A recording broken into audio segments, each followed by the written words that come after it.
Hello, everyone. It's absolutely fantastic to be a part of this. I welcome you all. And first of all, I'd like to start off by acknowledging the Gadigal people of the Eora Nation, which is the land on which I'm streaming from, to launch RetroSuburbia as an ebook, and for it to be open to everyone to contribute and get hold of it at this particular time. David compiled, not just in the 4 years of him writing the book, but in the 40 years of him working at the big picture of permaculture, for it to come down to tonight where he's launching it as an ebook because we can't get together. It's an incredible reality, and I know that David is going to talk to us about this. So I'd like to start off by just asking you all to give a big welcome to David, who's online down in. Are you in Hepburn? Yeah, I definitely am. Just by way of a setting, put people into gear in terms of how you came to RetroSuburbia, filing all of that time and experience post your other publications to come up with RetroSuburbia and its timing. Towards the end of the 90s and in the turn of the millennium, I started to see that the crisis of climate change, limits to growth, all of the issues that are sort of boiling up were going to hit us so fast that we weren't going to create a new magic ecological world for us to live in. We were actually going to adapt and retrofit with what we had.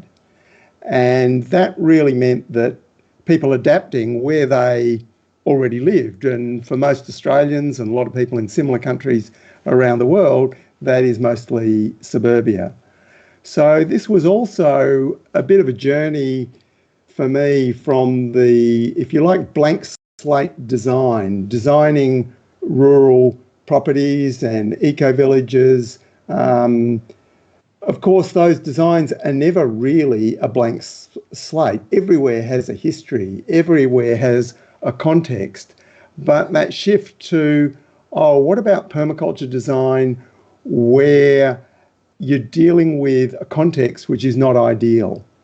That retrofitting paradigm sort of came dramatically in the 70s, not so much in Australia, but countries hit by the oil crises really strongly, of how to retrofit houses to make them fit for service, to make them better insulated, and all of that sort of stuff to make them fit for new purposes. The retro in RetroSuburbia was harking to the idea that a lot of the solutions were there in the recent past, and you know what people sometimes call nanotechnology, or things that were actually quite common even when I was young in the 50s and 60s. So that was a lot of it, and I thought, in a way, permaculture as a movement, sort of the first wave of it was the rugged individualist, sometimes with a family in tow, sort of doing some sort of weird thing, growing weird subtropical fruits in climates where you couldn't do it, and or all sorts of things. The individualist, very much the individual person. The sort of second iteration was really characterised by the strong community focus, most dramatically with transition towns that permaculture teacher Rob Hopkins initiated in Britain in the 2000s. So that community level and the individual level. And RetroSuburbia was really drawing on the learnings from both of those lineages to say, hey, there's something between the individual and the community level, and it's called a household. The pandemic has thrown us all back into our households, however strong, however weak they are, of this is where we've got to be. And of course, it's a huge shock because we've had decades where the juices have been sucked out of the household economies and put into the money economy.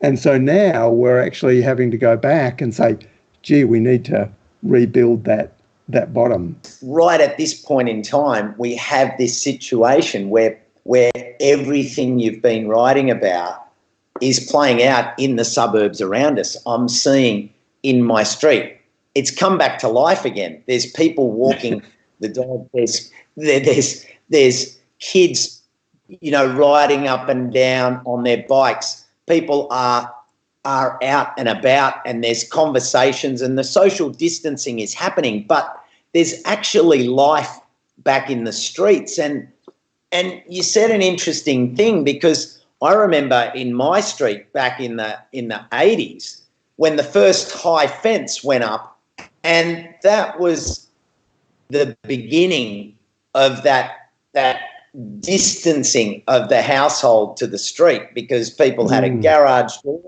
They came in the garage door, it went down behind them, and then we didn't know all the people in the street. I didn't remember who they were because they didn't engage with life on the street. And now we've got this situation where people are actually going out on the street because they're getting stir crazy in their house. So we've got this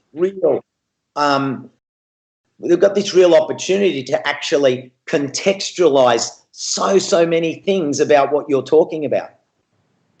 Yeah, I suppose when I was writing it, I thought maybe the crisis will emerge in the form of a property bubble collapse and huge chaos, and we won't have the ideas out there before the crisis. In fact, since you launched the book in 2 years ago in the Sustainable Living Festival, the book has gone out there and firstly affirmed what a whole lot of people are already doing. That they are sort of reducing the amount they're working in the monetary economy, getting their gardens going, doing things at home, getting that rebalanced again. And I think that has sort of helped a whole lot of, if you like, early adopters or people who are, been tending to think more for themselves in this, rather than just following what all the signals are in society. And the book has sold out 2 print runs, so that's 11,000 copies. And so I think galvanising that is the perfect base from which it can now come out and sort of spread wider. Yeah, having done the extensive tour that you did around the country, what were the things that you saw that really engaged the audience and engaged people with the book, and those first touch points that people had with RetroSuburbia?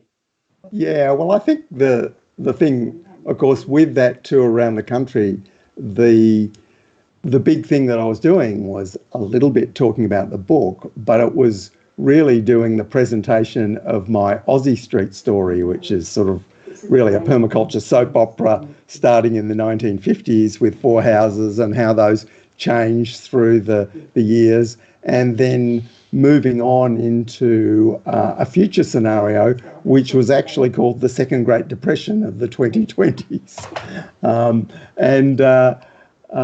Those events were organised by mostly local councils, and it was an engaging way of grappling with pretty difficult and challenging issues, but showing how we can actually survive and thrive in spite of difficulties, and drawing on some of the lessons from the past. And of course, for me, the Aussie Street characters have become absolutely real people, and this storytelling is I've found is the way that people most powerfully engage with the ideas. How has it been translating? And then, of course, the next question is, over the last 2 weeks, what's the real impact on the context of RetroSuburbia? I think since the COVID-19 crisis has hit, there's been a massive number of people who've gone, we need to get prepared, that they actually know what they wanted to do. They did want to get their gardens happening. They did want to organise things to work from home more anyway. So many things that this has sort of given them the trigger to implement full speed ahead. It's the whole thing of renters and their situation. That's been a sort of bit of a hot button issue. How do renters deal with these situations? And we've got more case studies coming on the website that are people who have effectively navigated that relationship with landlords, often a direct relationship, to be improving the place in a retro-suburban way and feeling empowered that they can do things where what they take away in their heads, even if they leave the place, is worth more than what effort they put into sort of create gardens or fix the place up. That knowledge and experience was the real asset. Clearly, there's a lot of other people, incredibly confused and challenged by what it means. But I think a lot of people have done, pretty sensible things, and even the sellout of seeds and seedlings is indicative, of people saying, yeah, growing food's important. Sometimes only when we get a crisis do we sort of push us over into changing what our priorities are. I have a couple of comments here that are in line with what you're talking about there. Bastian Kujit said, so lucky these days. And he had a follow-up question with, what can you do in your apartment, which, of course, we can get to that. But Dewal Edible Garden said, I'm up to page 30 and my 5-foot tin fence will be coming down in the coming months for something I can see and talk through to passers-by. So, that really ties into this idea of bringing back that nana aspect of community where there were only low picket fences and everybody dear neighbours. The irony of the sort of social distancing and closing off that's obviously makes it difficult for a lot of the community aspects of what we're talking about, bring the focus back to where is our starting base. In permaculture design language, the zone 0 of the house and zone 1 of the garden. And I think that is, get your own sort of house in order, so to speak. And as Bill Mollison always said, start at the back doorstep. But it becomes obvious how, just connection to people across the fence, in the street, those casual connections, we really value those now because they are our door out of the other aspect of this crisis, which is the digital vortex. So we have this huge privilege of being able to communicate and connect digitally, but we also want to avoid getting sucked down the plug hole of that once the crisis is eased, and re-engaging with direct, real connections, and those connections to people close at hand where we don't have to get on transport, teleport to somewhere else. I think those are very important connections that people can now see are worth developing. The social license has expanded to just take sensible actions, digging up lawns or infilling between the ornamental borders. And obviously those things are better when you can talk directly to an owner. And I think one of the things that the real estate industry that I've been very critical of has been an intermediator that keeps renters and owners apart rather than facilitating a conversation.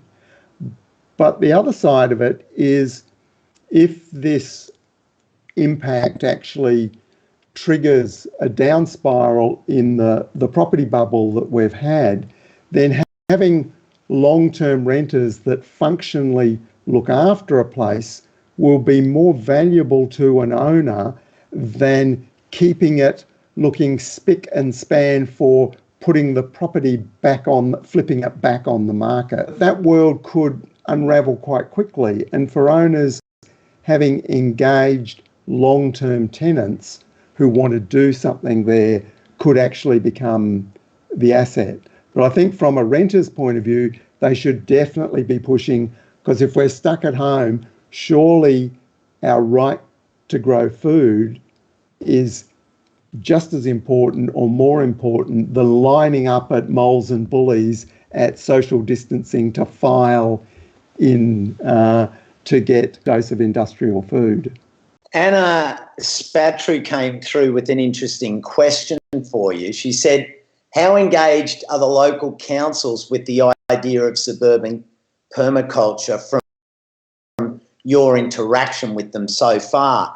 And I preface that in the sense of, for those of you that may or may not know of RetroSuburbia in Fremantle and what they've done with transforming without major structural changes, but retrofitting an existing house so that it can house up to 4 separate I suppose residents in there. How for Anna's question, how are you seeing and what have you seen council interaction being with that level of the retrofit?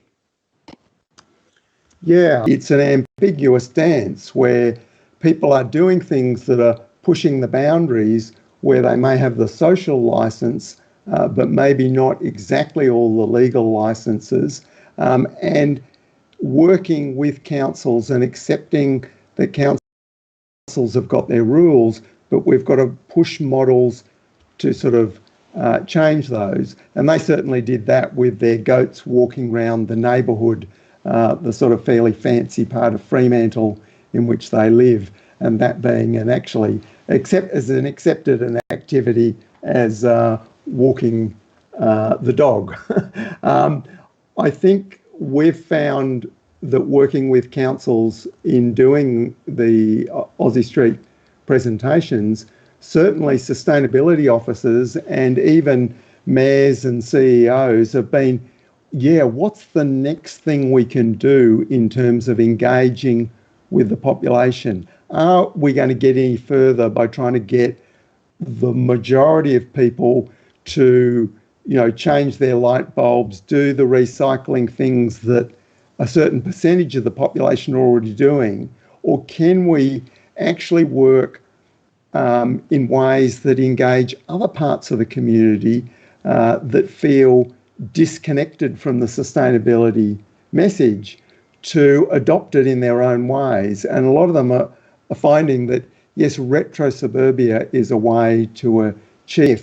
It involves some challenges. And there's some of those questions about what am I allowed to do that came up a lot at these events we did. Alison Dean asked a simple question, but I think it's the right time to throw it in here.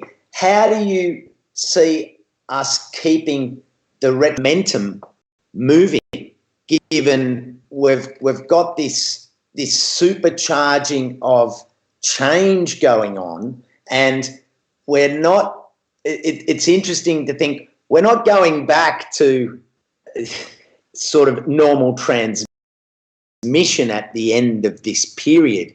So from Alison's point of view, where do you see the opportunities to keep this going, and how can people watching and thinking about taking the book to the next step, what do you suggest?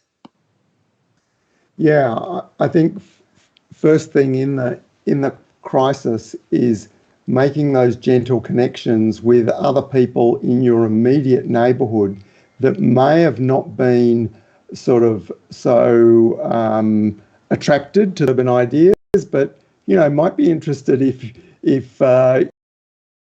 you gave them some seeds, maybe even a garden tool, those opportunities to use a crisis to help someone, and not just in a way of generosity, but some people would see this as Machiavellian, of actually being able to exert influence at that time. Because what we really need is these households to develop into neighbourhood clusters where there then develops a sort of solidarity of support where people can collectively push boundaries and not be in fear of, oh, is the neighbour going to dob me in for doing X, Y, and Z? Do I actually have the social licence? So developing those immediate relationships then allows boundaries to be pushed that force policy changes, because there's no doubt that as this goes on, if we develop this rapidly, it will impact the way the corporate and government-controlled monetary economies, how readily they can rebuild. Because, for example, if food production goes up 100-fold in suburbia, it might make a 5 or 10% reduction in the market, or 20% reduction in the market at the large supermarkets. And that's actually a serious threat. And those systems will notice that. And so we've got to expect that as these things grow, the systems that are at disadvantage from that will in some ways push back.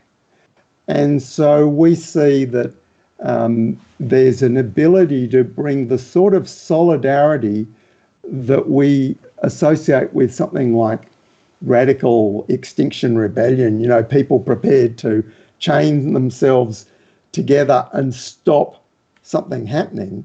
Well, could we bring that type of radical solidarity back to just ensuring that we have the freedom to live the way we want to, especially when it's good for society, good for the environment, and not hurting anyone else.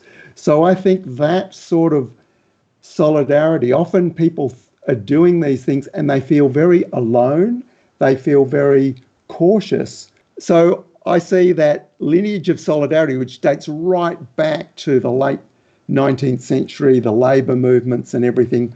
We can bring that solidarity back home, not just to create, trying to stop other people from doing things, but just, no, we want to do those positive things. And I think there would be a much more broad acceptance in society of, well, live like that. If they want to grow their own food, if they want to have a compost toilet, if it's safe, those things, surely that's less of a problem than people saying, no, we've got to stop this bad economy which is crashing the global climate. So I see a connection between those, the radicalism at the climate activism and bringing that radicalism back home to RetroSuburbia. The RetroSuburbia community is reaching out all around the world. And, on that topic you were talking about, it's really interesting that Diggers Seeds at the moment is calling on permaculturists to set up bulk seed selling and saving's already underway to meet the needs of people to grow food at the moment. What are your thoughts on that? Yeah, seed saving, I was thinking about oldies that are goldies, and this book, The Seed Savers Handbook by Jude and Michelle Fanton of the Seed Savers Network, of course, is still a fantastic book. I think it's still in print. And I think the skill base that exists, that people have been dabbling with this, can help a lot of other people who dabble, but it also will kick off some people who say, no, we need to do this better. We need to actually become more professional at this process. Because, of course, you and I know it's easier to save a few seeds of some things, but other things, to maintain a seed line of, say, corn is quite a challenge.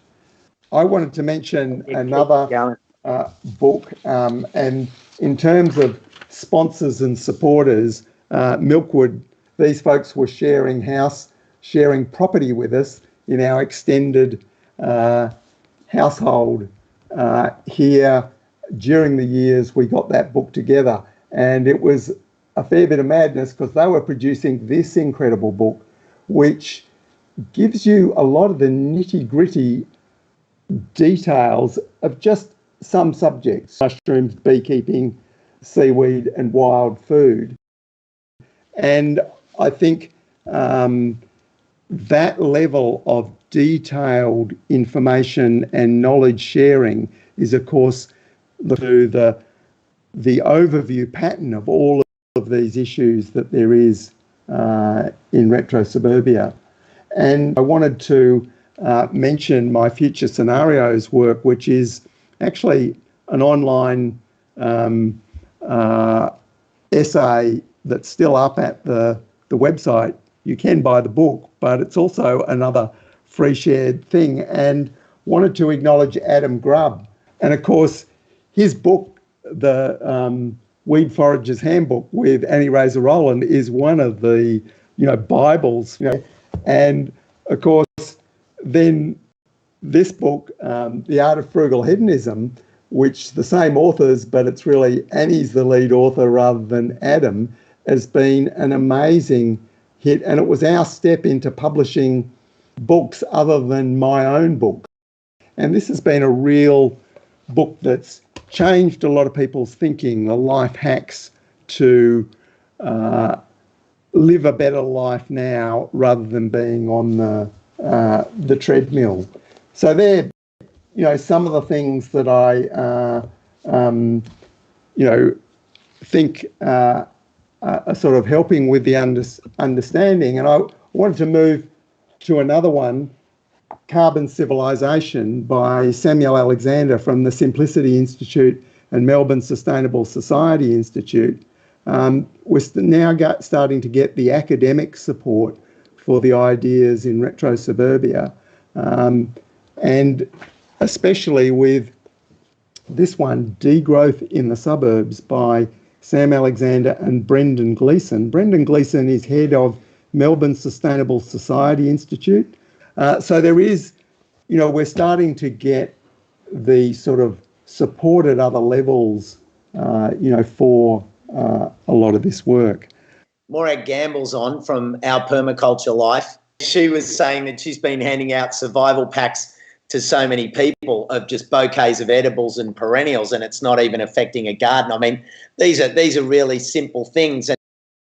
And James Woodruff mentioned, what can we do if we see our friends buying seeds and seedlings we know that they're likely to kill? And, I suppose, James, the thing you can do there is share things like Morag's daily how to grow something for 5 minutes. She's doing regular things. All of these posts, links, different Facebook pages, Instagram pages, websites. There's so many things we can do, and I think the key thing is that people are asking, and when people ask, that changes the whole, as you said, David, that whole social license, because it shifts the interaction to a reach out rather than a finger point. Now, I think we're going to go to Charlie and the band for a bit of music, everyone. So I can see Mal giving me the thumbs up. They're ready to go. So can everyone send a message and some hand claps on the feed for Formidable Veg. Hi folks, Formidable Vegetable here. We are coming to you from isolation. We've also got Mal, Kylie and Winks in the house, or in their house. Howdy, Charlie. Hi, Charlie. We've been singing about permaculture and resilience and gardening and things like that. So we'd like to start with a little song about degrowth, just to give a little bit of hope that these times can lead to something more positive than we had. Hope you dig.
You're back. Unbelievable. How good were Formidable Veg? I've been taking in some of the comments. Sam Ryan, Formidable were roasting the beats. I couldn't agree more. And folk of all trades, if the sound isn't loud enough, turn it up. I agree. And let us dance. Well, that is why I specifically wore my radish T-shirts. Anyway, well done. Well done to the band. How good was that? Now, David, I just wanted to throw back to you. Yeah, Costa. Well, I'm, of course, just the author. And with me is the publisher, Sue Dennett. This is really stepping more into the sharing economies and taking that risk with our, what in marketing terms is called our hero product, and making it accessible to people who need it for what they can afford. So we're sort of really asking people to decide from their heart what to pay for it. It's not the sort of book that looks very good on your phone. You do need a bit of a decent screen. But can we really trust all of our critical information to be just online? The old-fashioned book is a really good thing. Apart from that, it's the accessibility to all the family. I know when my daughter got it, who's probably watching now, she left it on the dining room table, and the 8 and 10-year-old started to dip into it and talk about things. And I know of lots of families that have said similar things. Some families with disabled children also found that the children, through the illustrations, could identify with a lot of things in there. There's a lot of people in need of this message now for whatever they can pay. And don't forget to look at all you old fogies like me. Don't forget to get the nanotechnology into the heads of these young'uns. They need it. Hey, Sue, Judy Borland says, Sue is my favourite woman. And Raffaland says, totally agree, Sue, our 10-year-old son loves the book. So the stream of people that have been commenting has been phenomenal. If you bought 2 copies of the book at 2 kilos, you could do a solid workout each day. You'd come out of lockdown in incredibly stacked form as well, feeling very strong and resilient. But no, it's a really valuable thing that this online option gives people a chance to access the book without having to carry it with them all the time. So from here in Sydney, I want to say thanks to all the tech team, thanks to Formidable Veg, thanks to Charlie and everyone down there with David and Sue at Meliadora. Remember to page, the RetroSuburbia Facebook page, the Meliadora page, Formidable Veg, Milkwood, Good Life Permaculture, Morag. There's so many things. Here's a big chance to share all of these wonderful resources with people who are reaching out at the moment. And it's a wonderful gift of an opportunity, and make the most of it, because we can really share a lot of educational goodness at this point in time. So from me here in Sydney, I'm going to sign off. Ciao for now, and see you soon.